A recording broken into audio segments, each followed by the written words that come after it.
Hello friends, मेरा नाम है संजय और मैं आप सभी का स्वागत करता हूं अपने YouTube channel GK smart study with Sanjay में। तो फ्रेंड्स, जैसा हमने शुरू किया है राजस्थान कला एंड संस्कृति के मॉडल पेपर की सीरीज, तो इसका आज मैं आपके सामने 12वां पार्ट लेके आया हूं। प्रश्नों की क्वालिटी वर्तमान में होने वाली परीक्षाओं के समकक्ष रखी गई है, जिनका बेनिफिट आपको आगे आने वाली एग्जाम्स में देखने को मिलेगा। जैसे पशु परिचर का एग्जाम हो, जूनियर अकाउंटेंट का एग्जाम हो, तो इन तमाम एग्जाम्स में आपको सीधे प्रश्न देखने को मिलेंगे, है ना। तो इसलिए वीडियो पूरा देखिए और पसंद आए तो लाइक एंड सब्सक्राइब जरूर करें। तो चलिए शुरू करते हैं आज की क्लास। प्रश्न संख्या 1 से, निम्नलिखित में से कौन सा किला सूकड़ी नदी के दाहिने किनारे पर बना हुआ है? तुम्हारा राइट आंसर होगा ऑप्शन 2, जालोर का किला।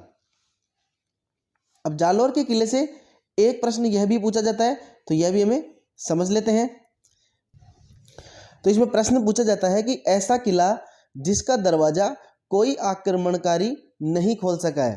तो राजस्थान का ऐसा किला कौन सा है जिसका दरवाजा कोई भी आक्रमणकारी नहीं खोल सका है? तो कथन पूछा जाता है, तो यह कथन है हसन निजामी का, ठीक है ना। तो हसन निजामी का यह कथन पूछा जाता है हमारे एग्जाम्स में भी। तो इंपॉर्टेंट प्रश्न है, यह हमें ध्यान रखना है। इसके अलावा इसके अन्य नामों से भी प्रश्न पूछ लेता है। तो इसका एक अन्य नाम है कनकाचल।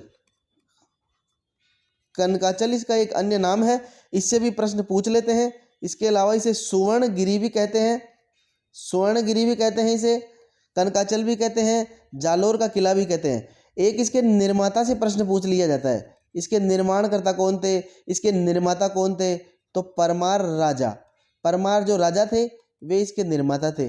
परमार राजा थे, इसके निर्माता थे। इसमें एक धारावर्ष थे, इसमें एक धारावर्ष थे और एक थे मुंज, ठीक है ना। तो ये इनके निर्माताओं में आते हैं, परमार राजा, धारावर्ष, मुंज, ये इसके निर्माताओं में आते हैं। तो यह भी हमें ध्यान रखना है। अब बढ़ते हैं हम अगले प्रश्न में। मंदिर स्थान सुमेलित नहीं है। हमारा अगला प्रश्न, मंदिर और स्थान सुमेलित नहीं है, तो जो सुमेलित नहीं है वह हमें देखना है। तो विभीषण का मंदिर कैथून कोटा, तो यह तो सुमेलित है क्योंकि विभीषण का जो मंदिर है वह कैथून कोटा में ही स्थित है। सुंधा माता मंदिर भीनमाल जालोर, तो यह भी सुमेलित है क्योंकि सुंधा माता का मंदिर भीनमाल जालोर में स्थित है। सिरे मंदिर जालोर, देखना सिरे मंदिर जालोर, सिरे मंदिर जालोर में ही स्थित है, ठीक है ना। सिरे मंदिर जालोर में स्थित है, नाथ संप्रदाय का यह मंदिर है। त्रिपुरा सुंदरी माता मंदिर तिलवाड़ा बाड़मेर, यहाँ पर देखना त्रिपुरा सुंदरी माता का मंदिर तिलवाड़ा बाड़मेर में नहीं है, तिलवाड़ा बांसवाड़ा में है, ठीक है ना, बांसवाड़ा में है राजस्थान में। एक तो तिलवाड़ा बाड़मेर पड़ता है, एक पड़ता है तिलवाड़ा बांसवाड़ा, ठीक है ना। तो यह तिलवाड़ा बांसवाड़ा के अंदर स्थित है, न कि बाड़मेर में। तो यह हमें ध्यान रखना है। इसलिए सुमेलित कौन सा नहीं है? ऑप्शन नंबर 4 सुमेलित नहीं है। तो यही हमारा इस प्रश्न में आंसर रहेगा। अब थोड़ा सा सिरे मंदिर को देख लीजिए। सिरे मंदिर नाथ संप्रदाय का मंदिर है, जिसे जोधपुर के महाराजा मान सिंह ने पुनर्निर्माण करवाया था, ठीक है ना। जोधपुर के महाराजा मान सिंह जो थे उन्होंने इसको पुनर्निर्माण करवाया था, और जोधपुर के ही राजा मान सिंह ने महामंदिर का भी निर्माण करवाया था, जो कि नाथ संप्रदाय की प्रधान पीठ है, ठीक है ना। तो ये ध्यान रखना कि मान सिंह ने 2 मंदिरों का निर्माण करवाया था, दोनों नाथ संप्रदाय के मंदिर थे, महामंदिर जोधपुर और सिरे मंदिर जालोर, ठीक है ना। तो यह प्रश्न भी इसमें से पूछ लिया जाता है। अब बढ़ते हैं अगले प्रश्न में। सुमेलित नहीं है, प्रश्न संख्या 3 हमारी सुमेलित नहीं है। देखते हैं क्या सुमेलित नहीं है। तो एक मीनार मस्जिद जोधपुर, यह तो सुमेलित है, जो कि सुमेलित है। ऊषा मस्जिद बयाना, तो यह भी सुमेलित है। दूल्हे शाह दरगाह जालोर, देखिए दूल्हे शाह जो दरगाह है जालोर में नहीं है, यह कहाँ स्थित है? पाली में स्थित है, इसलिए हमारा सुमेलित कौन सा नहीं है? ऑप्शन 3। बाकी नलियासर मस्जिद सांबर जयपुर में ही स्थित है, ठीक है ना। तो नलियासर मस्जिद सांबर में, ऊषा मस्जिद बयाना में, एक मीनार मस्जिद जोधपुर में सुमेलित है। सुमेलित कौन सा नहीं है? दूल्हे शाह दरगाह, याद रखना दूल्हे शाह दरगाह पाली में स्थित है, ठीक है ना, पाली में स्थित है। बढ़ते हैं अगले प्रश्न में। देखिए इंपॉर्टेंट प्रश्न है, ध्यान से देखेंगे, एक महल जिसका निर्माण किले की भांति किया गया है, एक महल जिसका निर्माण किले की भांति किया गया है, जहां मजबूत बाहरी दीवारों पर अस्त व्यस्त बुर्ज, गुंबद, खुली छतें, मोखे मोखे सहित पहरा चौकियां, परकोटों में तीरंदाजों के लिए झिरियों जिससे सैनिकों के गिर जाने का प्रतिकार किया जा सके, वह है। तो हमें महल बताना है जो एक दुर्ग की तरह है, ठीक है ना।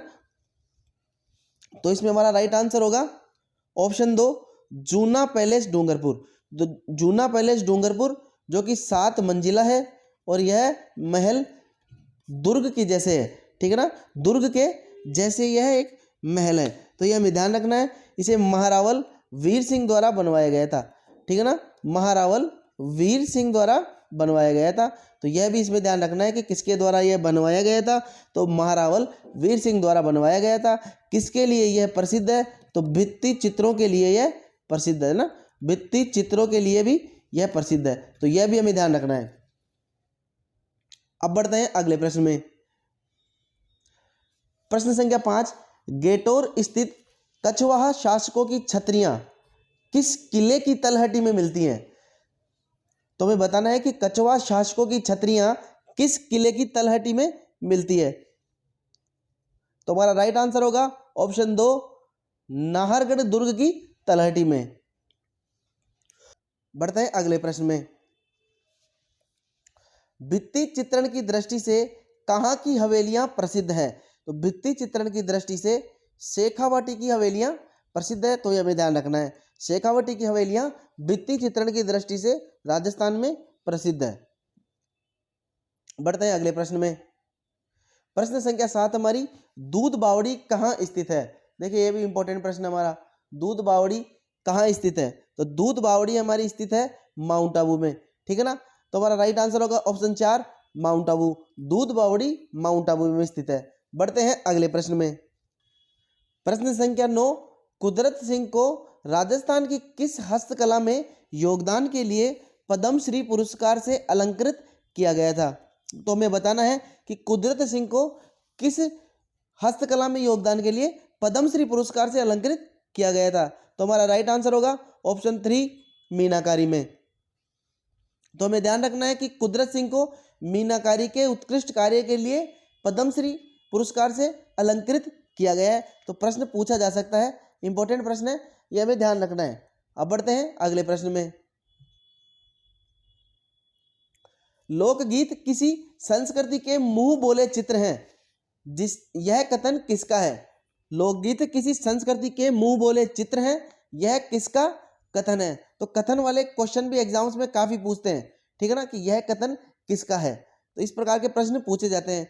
यह प्रश्न पूछा गया था एक बार पटवारी में, ठीक है ना। तो इसका राइट आंसर होगा ऑप्शन 1, देवेंद्र सत्यार्थी। तो देवेंद्र सत्यार्थी का कथन था कि लोकगीत किसी संस्कृति के मुंह बोले चित्र हैं। तो रिपीट हो सकता है, तो यह भी हमें याद रखना है। अब बढ़ते हैं अगले प्रश्न में। वाद्य यंत्र टामक का संबंध किस क्षेत्र से है। वाद्य यंत्र टामक का संबंध किस क्षेत्र से है। तो हमारा राइट आंसर होगा ऑप्शन 1, मेवात क्षेत्र से, ठीक है ना। मेवात क्षेत्र से किसका संबंध है, टामक का संबंध है, जो कि एक अवनद्ध वाद्य यंत्र है, ठीक है ना। अवनद्ध वाद्य यंत्र, इसे ही ताल वाद्य यंत्र भी कहते हैं। तो यह हमें ध्यान रखना है, मेवाती क्षेत्र का वाद्य यंत्र कौन सा है, टामक। अगले प्रश्न में चलते हैं। प्रश्न संख्या 12 हमारी, सुमेलित नहीं है। तो कौन सा युग्म सुमेलित नहीं है, वह हमें अलग करना है। देखना, राई नृत्य भील जनजाति का इसमें दे रखा है। तो राई नृत्य भील जनजाति के लोग करते हैं। वालर नृत्य गरासिया जनजाति के लोग करते हैं। तो यह भी हमारा सुमेलित है। पणिहारी नृत्य डामोर जनजाति के लोगों के लिए नहीं है। पणिहारी नृत्य कालबेलिया जनजाति का एक नृत्य है, ठीक है ना।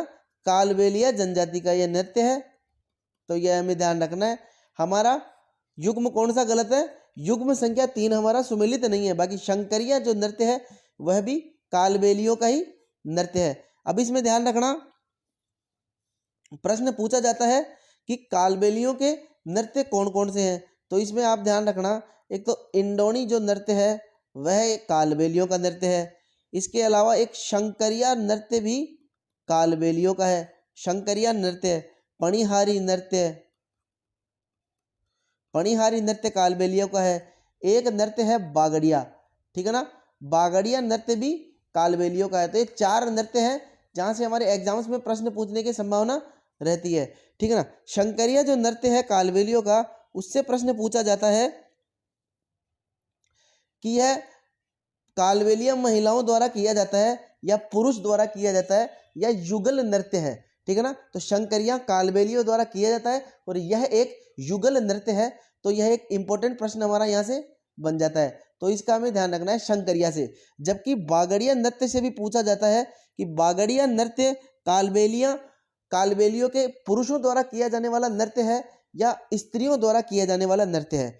तो बागड़िया जो नृत्य है वह कालबेलिया स्त्रियों का एक नृत्य है, ठीक है ना। यह भी हमें ध्यान रखना है, यह डिफरेंस भी हमें ध्यान रखना है, यह भी प्रश्न पूछ लिया जाता है, ठीक है ना। तो यह हमें ध्यान रखना है, शंकरिया जो नृत्य है वह कालबेलियों का युगल नृत्य है और बागड़िया जो नृत्य है वह कालबेलियों की स्त्रियों का नृत्य है, ठीक है ना। तो यह हमें याद रखना है। अब बढ़ते हैं अगले प्रश्न में। भारत में 4 वेद कला का प्रवर्तक किसे माना जाता है? भारत में 4 वेद कला का प्रवर्तक किसे माना जाता है? तो हमारा राइट आंसर होगा ऑप्शन 1 अब्दुल करीम खां निहंग को। अब्दुल करीम खां निहंग 4 वेद कला का प्रवर्तक माना जाता है। तो 4 वेद कला से क्या क्या प्रश्न हमारे और बनते हैं, तो ये समझना है इसको एक बार कि एक तो ये पठानी मूल का नृत्य है जो कि अफगानिस्तान से संबंध रखता है, ठीक है ना। पठानी मूल का ये नृत्य है। दूसरा, इसमें काव्य प्रधान है, ठीक है ना, काव्य प्रधान है। काव्य प्रधान लोकनाट्य विधा पर यह आधारित है। काव्य प्रधान लोकनाट्य विधा पर यह आधारित है। टोंक के नवाब फैजुल्ला खां के समय, फैजुल्ला खां, टोंक के नवाब फैजुल्ला खां के समय यह करीम खां निहंग, करीम खां निहंग, करीम खां निहंग के द्वारा, करीम खां निहंग के द्वारा प्रारंभ किया गया था। करीम खां निहंग के द्वारा प्रारंभ किया गया था। तो यह भी हमें ध्यान रखना है, करीम खां निहंग के द्वारा यह प्रारंभ किया गया था। तो यह हमें ध्यान रखना है। अब बढ़ते हैं अगले प्रश्न में। निम्न में से कौन सा संप्रदाय संत माओजी के द्वारा स्थापित किया गया है? तो निम्न में से कौन सा संप्रदाय संत माओजी द्वारा स्थापित किया गया है? तो हमारा राइट आंसर होगा ऑप्शन 2 निष्कलंकी संप्रदाय, ठीक है ना। निष्कलंकी संप्रदाय संत माओजी द्वारा स्थापित किया गया था। और जो संत माओजी का जन्म है वह डूंगरपुर के सावला गांव में, डूंगरपुर के सावला ग्राम में हुआ था। संत माओजी का जन्म डूंगरपुर के सावला ग्राम में हुआ था। और इनके जो ग्रंथ लिखे गए थे वे चोपड़ा में संग्रहित हैं, ठीक है ना। तो चोपड़ा किनका ग्रंथ है? संत माओजी द्वारा लिखा गया एक ग्रंथ है चोपड़ा। तो यह भी पूछ लिया जाता है। सामाजिक बुराइयों को समाप्त करने के लिए संत माओजी ने निष्कलंकी संप्रदाय को चलाया था। तो यह हमें ध्यान रखना है। अब बढ़ते हैं अगले प्रश्न में। जेठ मल्होत्र राठौड़ को किस लोक देवता के नाम से जाना जाता है? तो हमारा राइट आंसर होगा ऑप्शन 3 आलमजी। आलमजी को ही जेठ मल्होत्र राठौड़ के रूप में जाना जाता है। बाड़मेर के मलानी प्रदेश के राड़धरा क्षेत्र में, राड़धरा क्षेत्र में लोक देवता के रूप में पूजे जाते हैं। जेठ मल्होत्र राठौड़ बाड़मेर के मलानी प्रदेश के राड़धरा क्षेत्र में लोक देवता की तरह पूजे जाते हैं। इनका थान डांगी नामक रेतीले टीले पर है। डांगी नामक रेतीले टीले पर है। इनका थान डांगी नामक रेतीले टीले पर है, जिसे क्या कहा जाता है? आलम जी का धोरा, है ना। आलम जी का धोरा, आलम जी का धोरा कहा जाता है, ठीक है ना। आलम जी का धोरा, जहां पर भाद्रपद शुक्ल द्वितीया को मेला भरता है। मेला कब भरता है? भाद्रपद शुक्ल द्वितीया को। आलम जी का धोरा जो कि डांगी नामक रेतीले टीले पर है, ठीक है ना। यह हमें ध्यान रखना है। अब बढ़ते हैं अगले प्रश्न में। हमारा अगला प्रश्न, केवाय माता मंदिर का निर्माण करवाया था। तो हमें बताना है कि केवाय माता मंदिर का निर्माण किसने करवाया था। तो हमारा राइट आंसर होगा ऑप्शन 2, चच्चदेव ने। तो चच्चदेव ने केवाय माता मंदिर का निर्माण करवाया था, तो यह हमें ध्यान रखना है। अब यहां पर समझना कि 999 ईस्वी में 999 ईस्वी में एक शिलालेख मिला है, एक शिलालेख मिला है जो चौहान राजा दुर्लभ राज और उसके सामंत का है। जो चौहान शासक दुर्लभ राज, जो कि सांबर का चौहान राजा था, दुर्लभ राज, और उसका जो सामंत है, उसका जो सामंत है चच्चदेव, उसका जो सामंत है चच्चदेव, उसका एक शिलालेख मिला है 999 ईस्वी का, ठीक है ना। तो उस शिलालेख से जानकारी मिलती है कि केवाय माता के मंदिर का निर्माण किसने करवाया, चच्चदेव ने करवाया था। केवाय माता मंदिर को दहिया राजवंश की कुल देवी भी कहा जाता है। दहिया राजवंश की कुल देवी किसे कहा जाता है, केवाय माता को। तो दहिया राजवंश की कुल देवी कौन है, केवाय माता। तो यह भी हमें ध्यान रखना है, ठीक है ना। तो यह केवाय माता का मंदिर कहाँ पड़ता है, किणसरिया नागौर में। किणसरिया नागौर में, ठीक है ना। किणसरिया नागौर में यह मंदिर पड़ता है। अच्छा, इस मंदिर के बाहर दो भैरू जी की मूर्तियां हैं, ठीक है ना, जिन्हें क्या कहा जाता है, काला गोरा भैरू। काला गोरा भैरू कहा जाता है, काला गोरा भैरू। तो यह भी हमें ध्यान रखना है। मंदिर के बाहर दो भैरव की मूर्तियां हैं जिन्हें काला गोरा भैरू के नाम से प्रसिद्ध है। तो यह भी हमें ध्यान रखना है। अब बढ़ते हैं अगले प्रश्न में। बैलगाड़ी मेले के नाम से कौन सा मेला प्रसिद्ध है। तो हमारा राइट आंसर होगा ऑप्शन 3, शीतला माता का मेला। तो शीतला माता का मेला बैलगाड़ी मेले के नाम से प्रसिद्ध है। तो यह हमें ध्यान रखना है। अब बढ़ते हैं अगले प्रश्न में।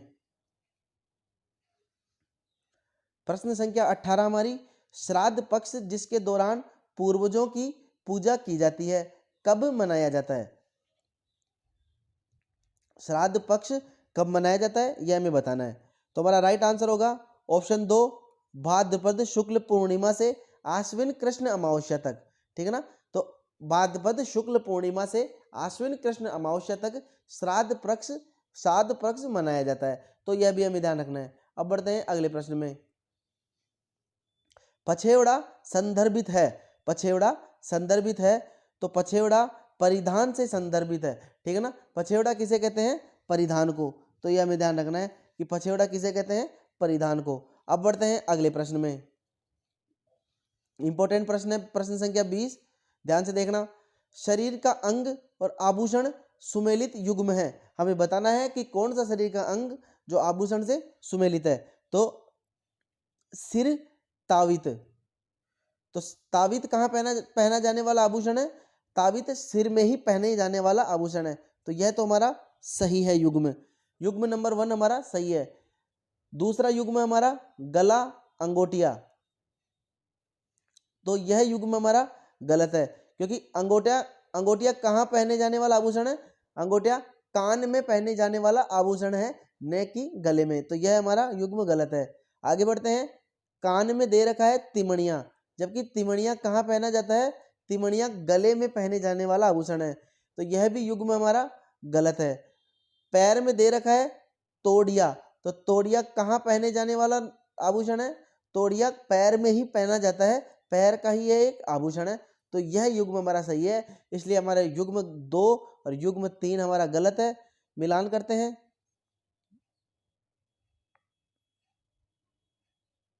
मिलान करते हैं तो ऑप्शन 2 हमारा राइट आंसर होगा, ठीक है ना। ऑप्शन 2, 2 और 3, युग्म 2 और 3 सॉरी सुमेलित युग्म है। तो सुमेलित युग्म है हमारा 1 और 4। तो ऑप्शन 4 हमारा राइट आंसर होगा। ऑप्शन 4 हमारा राइट आंसर होगा। तो ये हमें ध्यान रखना है, ठीक है ना।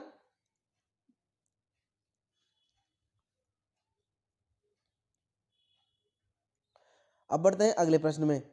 मोरनी मोड़ना किस जनजाति से संबंधित है। मोरनी मोड़ना किस जनजाति से संबंधित है। तो हमारा राइट आंसर होगा ऑप्शन 2, मीणा जनजाति से। तो यह हमें ध्यान रखना है। चलते हैं अगले प्रश्न में।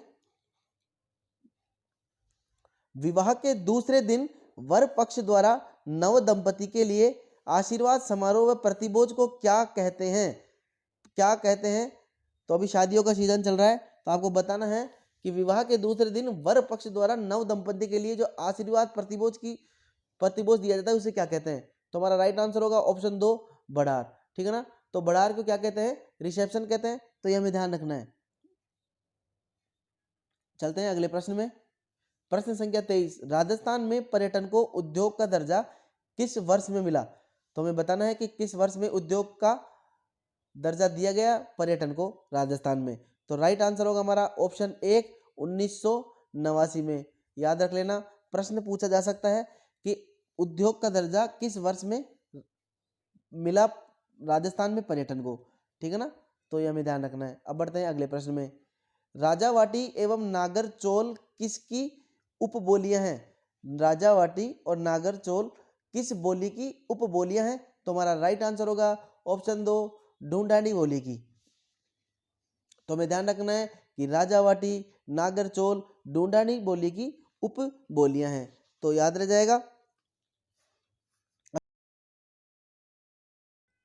मुंशी देवी प्रसाद ने किसको राजस्थान का अबुल फजल की संज्ञा दी है? ठीक है ना? हमें बताना है कि मुंशी देवी प्रसाद ने राजस्थान का अबुल फजल की संज्ञा किसे दी है? तो हमारा राइट आंसर होगा ऑप्शन 1 मुहणोत नैन्सी को। तो मुंशी देवी प्रसाद ने मुहणोत नैन्सी को ही राजस्थान का अबुल फजल की संज्ञा दी है। तो इंपॉर्टेंट प्रश्न है, याद रखना है।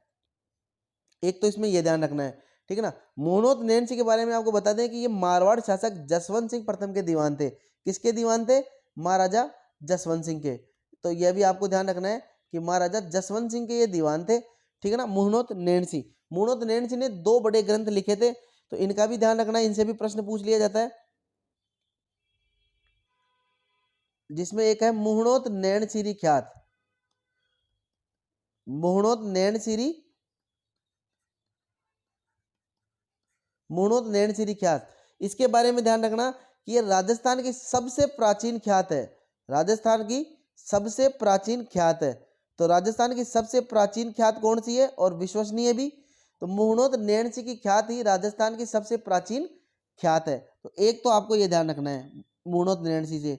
दूसरा इन्होंने लिखा था मारवाड़ रा परगनारी विगत। मारवाड़ रा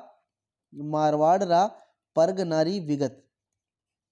मारवाड़ रा परगनारी विगत एक ग्रंथ इन्होंने यह भी लिखा था। तो इसके बारे में कहा जाता है कि यह राजस्थान का क्या है? गजेटियर। राजस्थान का क्या है? गजेटियर है। राजस्थान का गजेटियर। यह भी प्रश्न पूछा जाता है कि राजस्थान का गजेटियर क्या है? तो राजस्थान का गजेटियर मारवाड़ रा परगनारी विगत है, जिसे मुहणोत नैनसी द्वारा लिखा गया था। ठीक है ना? तो यह भी हमें ध्यान रखना है। तो दोस्तों यह थी हमारी आज की क्लास पसंद आई हो तो वीडियो को लाइक और चैनल को सब्सक्राइब जरूर करें। धन्यवाद।